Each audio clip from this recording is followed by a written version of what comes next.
Ayan o mga kapinas, wala pa rin tigil ang ulan. Turos kung tawagin dito sa Bicol.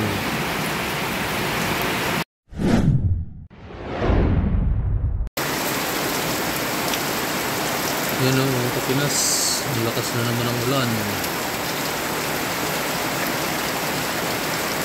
Grabe.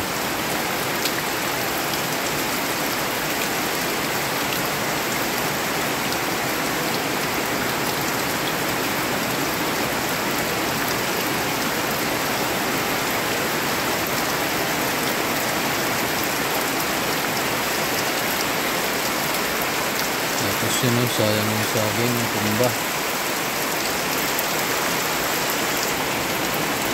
Ay nako, ulan.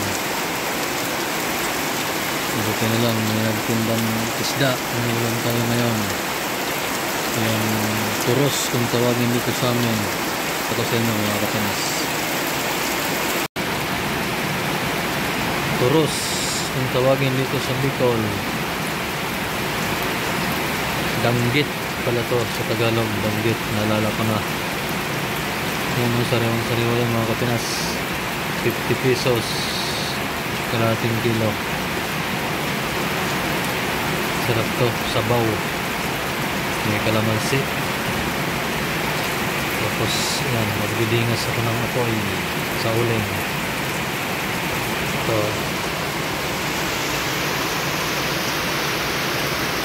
pugon, sabi sa amin dito, pugon.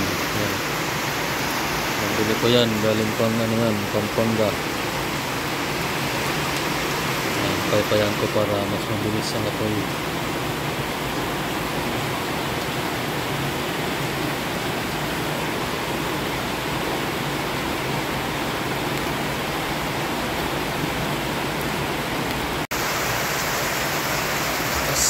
Ulan na naman.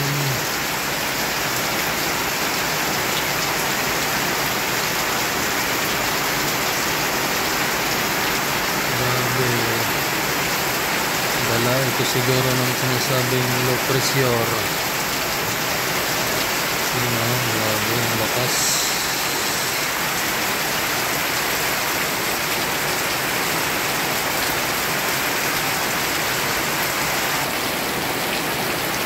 No.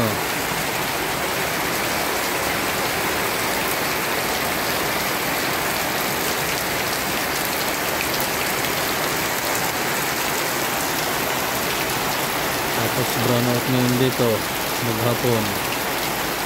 Mula kaninang alas 6 hanggang alas 6 daw ito ng hapon.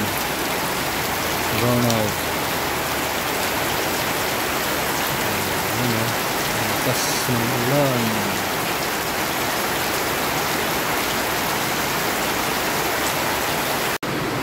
Ayan o.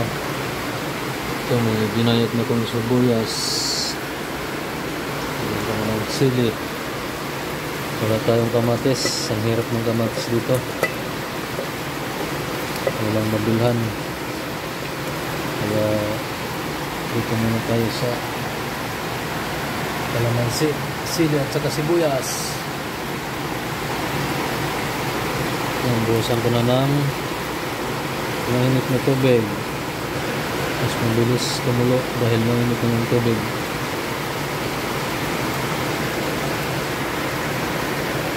Hindahan ko pa kasi masarap yung sabaw nito. Sarap lumigop lalo na ano ngayon, malamig yung panahon. Hilig tayo sa sabaw lalo na pag masim. Pansisa na po kayo mga kapinas, madilim dahil brown out talaga dito sa amin. Wala pa kaninang alas 6 ng umaga. Tapos dadating daw yung full power alas 6 ng hapon. Takpan muna natin mga kapinas.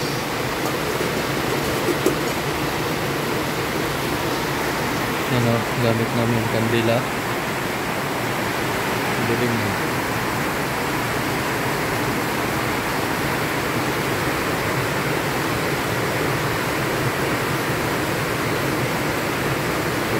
madilim dito sa amin ngayon. Ano.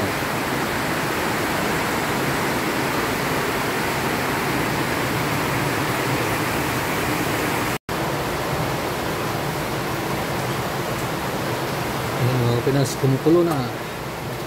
Lagay pala tayo ng asin.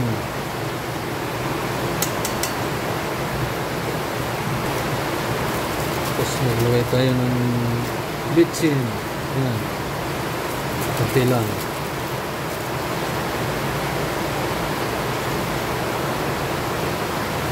Tapos ilagay ko na to, yung danggit.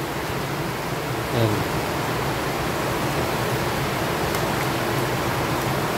Wow! Sarap ng sabaw nito, sigurado. Tapos takpan ko lang muna mga Kapinas. Yan. Pagkulo, ilagay ko na yung kalamansi.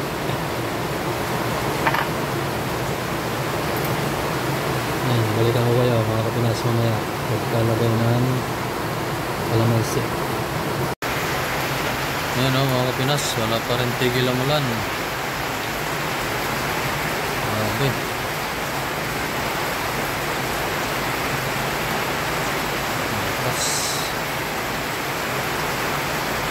Buti na lang walang hangin. Kung may hangin pa to na malakas, sigurado bagyo na yan.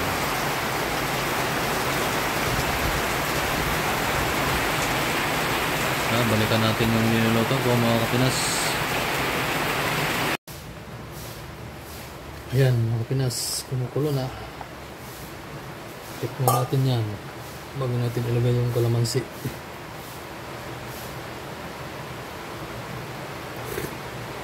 Grabe, sarap talaga ng sabaw. Iba talaga pag sariwang sariwa. Tamang-tama na yung timpla. Lagyan na lang ng kalamansi. Ito. Ating pinigang kalamansi.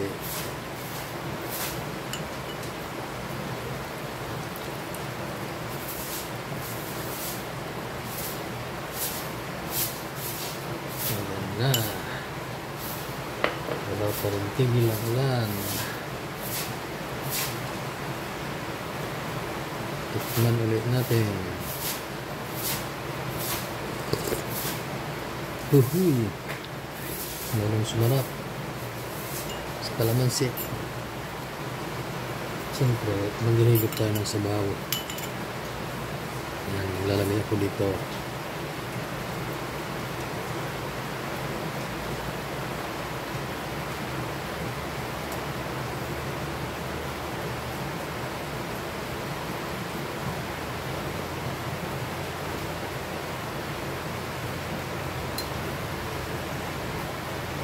Yan. Ayos na yan mga Kapinas. Luto na siya. Hanguin ko na.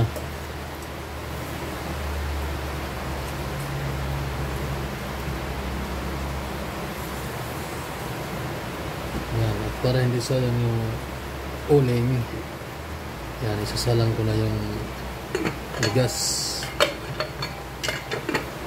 Yan. Para walang sayang yung uling dahil mahirap mag-uling ngayon dahil tag-ulan. So paano mga Kapinas, yan, ito na yung ating sariwang danggit. Maraming salamat po sa inyong suporta at panonood ng aking munting channel mga Kapinas. God bless po sa ating lahat. Ingat po tayo mga Kapinas dahil laging masama ang panahon, lalo na yung mga malalapit sa dagat. Ingat po kayo sa mga malalapit sa mga ilog. Ingat po tayo sa landslide, kaya kung maaari, kung may malilikasan, lumikas na kung kinakailangan. So yan mga Pinas, maraming salamat po ulit. Shoutout ko lang po sa mga kaibigan kong mga YouTuber. Maraming salamat po sa inyong suporta. God bless po sa ating lahat.